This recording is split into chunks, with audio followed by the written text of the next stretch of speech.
राजधानी लखनऊ में मत्स्य पालकों के लिए एक वेबसाइट बनाई गई है। आपको बता दें, यूपी के मत्स्य मंत्री संजय निषाद ने प्रेस कॉन्फ्रेंस के दौरान इस वेबसाइट के बारे में क्या कुछ बताया। आइए इस वीडियो का रुख कराते हैं। फिर यहाँ चक्कर तो ये आज के दिन में मैं हमारे प्रमुख सचिव हैं रवि नायक जी, मैं इनको धन्यवाद दूंगा और हमारे डायरेक्टर रामानी जी हैं, टीम ने पूरे इस पर काम किया है। और अब आज के बाद ऑनलाइन जो है किसी भी प्रदेश में किसी कोने से बैठकर जो मत्स्य पालक होंगे, मत्स्य क्षेत्र में काम करने वाले होंगे और परंपरागत मछुआरे होंगे, वो बैठे वहाँ से आप ऑनलाइन अपना आवेदन करेंगे।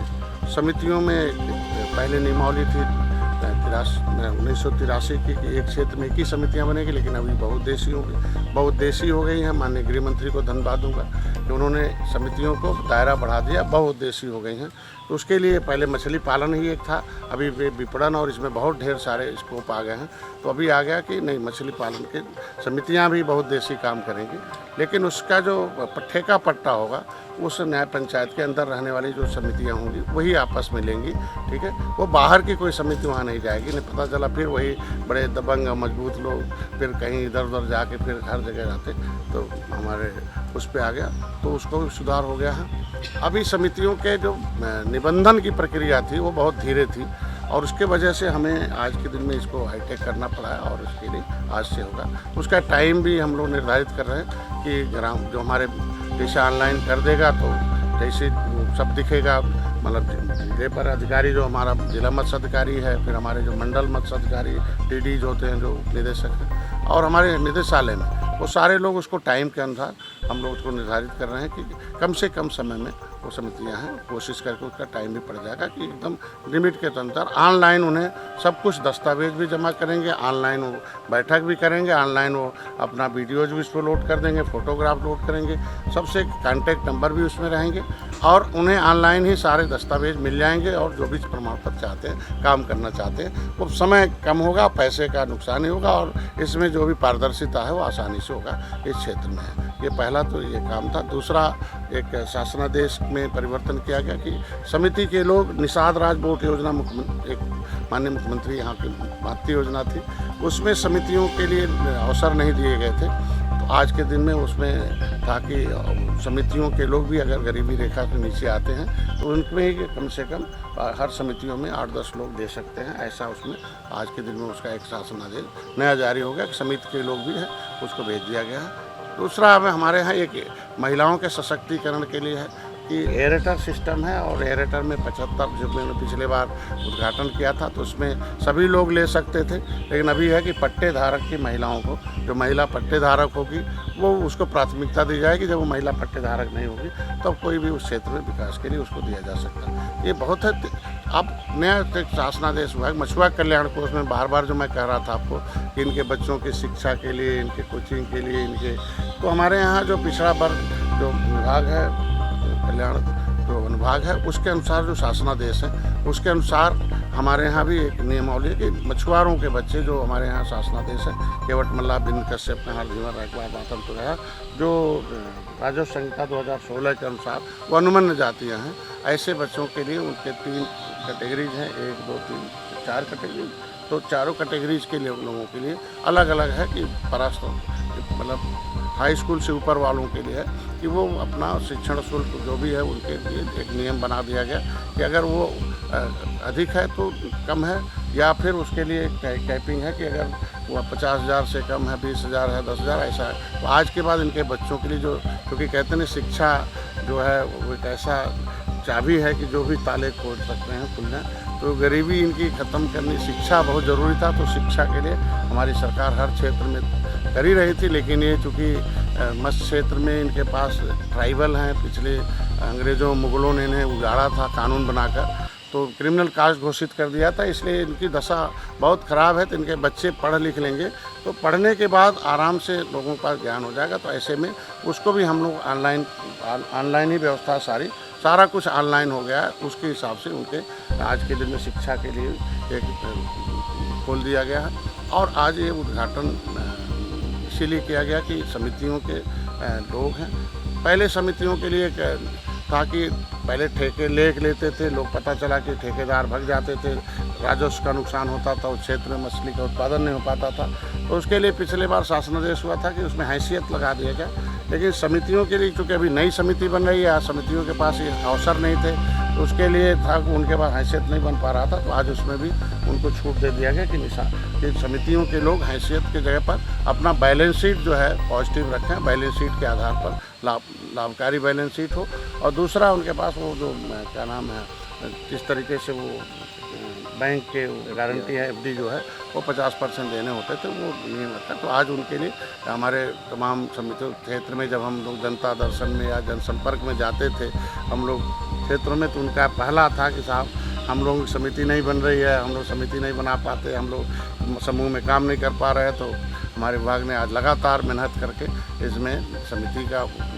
शुरुआत कर दी, उसको ऑनलाइन करा दिया। फिर उनकी शिकायतें थी कि साहब हम लोग फार्म भर रहे हैं तो नहीं हो रहा, तो ऑनलाइन होने से हो गया। फिर समितियाँ जो मत्स्य सहकारी समितियाँ थे वो भी मिलते थे, उनका भी था कि साहब हमारे यहाँ वो नाव नहीं मिल पाया, दूसरे को लोगों को मिला, तो उस निषाद राज बोट योजना में उनको अवसर दे दिया गया कि वो भी कर लेंगे। और निषाद राज बोट योजना में एक नई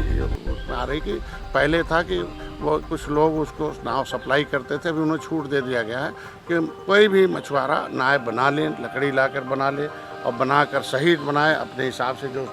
जो भाई कोई भी अपने जीवन के लिए अच्छा सुरक्षित लकड़ी सुरक्षित नाव बनाता ही है, तो उसके लिए लाइफ जैकेट है, आइस बॉक्स है, और नाव बना लेगा, नाव का फोटोग्राफ तैयार कर लेगा, वीडियोस बना लेगा, फिर हमारे यहाँ लोड कर देगा, तो सीधे डीबीटी उनके खाते में। पहले भी होता था, लेकिन लोग नाव सप्लाई करते थे, नाव सप्लाई करने वाले लोगों ने जो है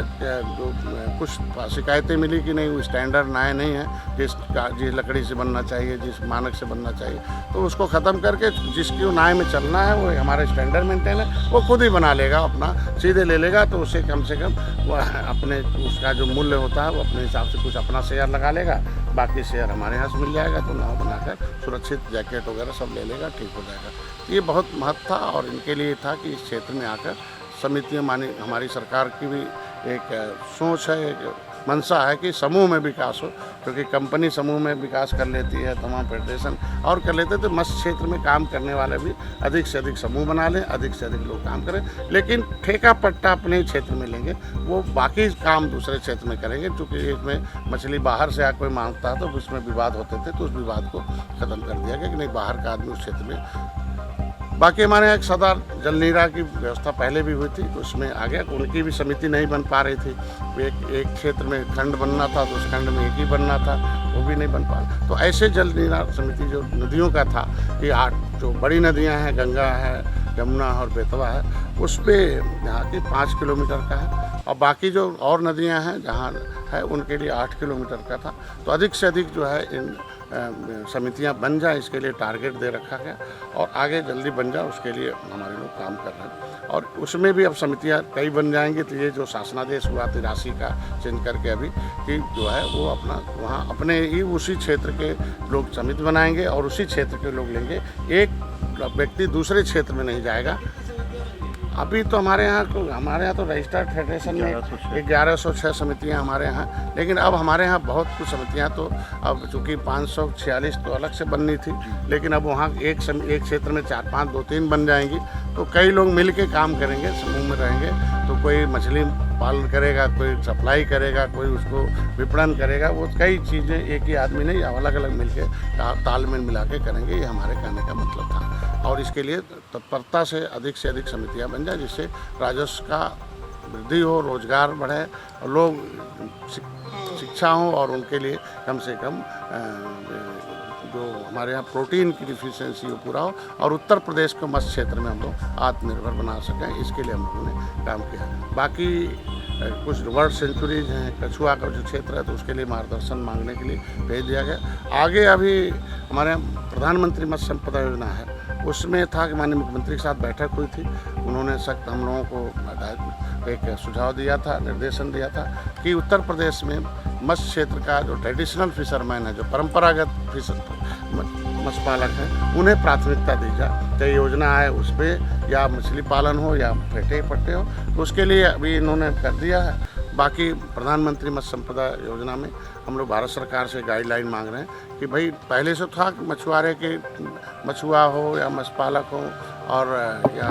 फिश वेंडर्स हो, लेकिन उसमें महिलाओं का था तो महिलाओं में था कि महिलाओं में फिशरमैन की या फिश फार्मर हो, फिश वर्कर हो या ट्रेडिशनल फिशरमैन हो, उनकी महिलाओं को प्राथमिकता मिल जाए। उसके लिए अभी आपने गाइडलाइन मांगा गया है दिल्ली से, तो हमको लगता है जल्दी से वहाँ से बातचीत हो रही है, वो भी हो जाएगा कि कम से कम इस क्षेत्र में जो परंपरागत पेशे वाले हैं उनको बढ़िया से मालूम भी है कि मछली कैसे बढ़ती है, कैसे पलती है, कैसे उगती है। और एक हमारे यहाँ था, पिछली सरकारों ने एक बड़ा एक 2 तरह का कानून हो गया था। एक तो राजस्व संहिता में लिखा था मछुआरा मतलब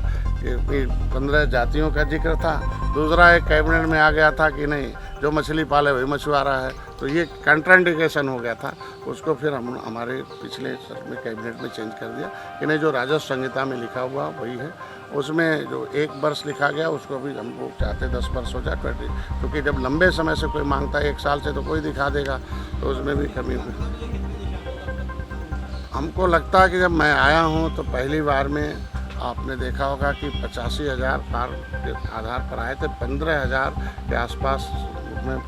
सिलेक्शन किया था और लगभग मैक्सिमम 14,000 के आसपास तो मछुआरे हुए थे। भले उनके पास पैसा नहीं है तो छोटी ही योजनाएं लें, साइकिल है लें, मोटरसाइकिल ही लें, चाहे बाइक कार लें, लेकिन उसमें लगभग 14,000 से ऊपर मछुआरे ही थे। और हर साल कोशिश है कि मैं दौड़ा कर रहा हूँ कि उनको मिलना शुरू हो जाए, और इसीलिए कोशिश किया जा रहा है कि मत्स्य पालन मत्स्य क्षेत्र में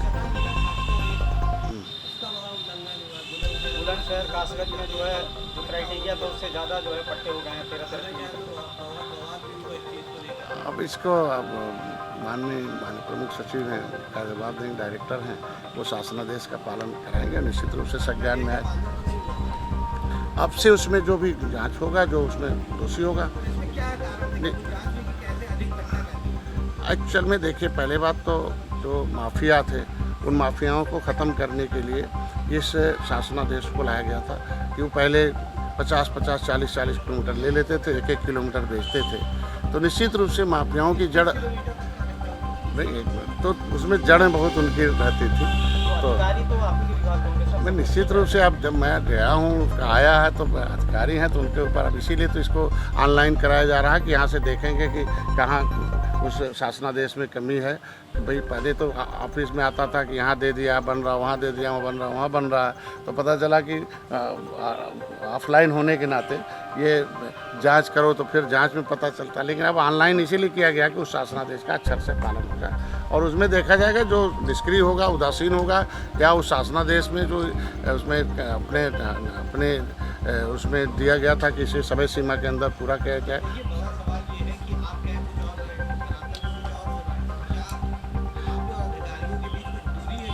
नहीं, एक्चुअल में तो हमारे यहाँ अधिकारी आधे से ज़्यादा कम है। कुछ अधिकारी मैंने पहले ही बताया ना कि पिछली सरकारों की आत्मा उनके अंदर है, उनके विचारों से है। वो चाहते हैं निषाद नाराज़ हो जाए, मछुआरे नाराज़ हो जाएं और फिर वोट उनको दे दें विपक्ष को। तो ऐसे तमाम अधिकारी चिन्हित किए गए, उनके खिलाफ कार्रवाई के लिए लिख भी दिया है। तो नहीं, कुछ आए पूरी रहती तो इतना बढ़िया कहाँ से काम होता है, इतना काम कम से कम। फिर बात समझ गए हमारे बाकी पट्टा चूँकि राजस्व विभाग से संबंधित होता है, उसमें भी हो रहा है कि उस विभाग में तालमेल हो। उसके लिए माननीय मुख्यमंत्री जी के वहाँ में बैठक हुई, 4-5 बिंदुओं से था, क्योंकि पब्लिक यही जानती है कि पट्टे हमारे यहाँ के हैं, लेकिन वो मैक्सिमम उसमें वो राजस्व विभाग के हैं, सिंचाई विभाग के हैं। हमारे विभाग के बहुत कम जलाशय हैं, इसलिए हम लोग मांग रहे हैं कि सिंचाई विभाग और राजस्व विभाग हम ही लोगों को जलाशय दें और हम लोग अपनी नीति के अनुसार काम करें। और इसमें जो भी हमारे शासनादेश में जो मैंने लिखा भी बुलाया हूँ, और जो उसमें दोषी पाया जाएगा, जो उसके समय सीमा के अंदर काम नहीं किया, उसके खिलाफ। देश विदेश की ताज़ा खबर पाने के लिए हमारे चैनल NTV निष्पक्ष को सब्सक्राइब करें व बेल आइकन दबाना ना भूलें।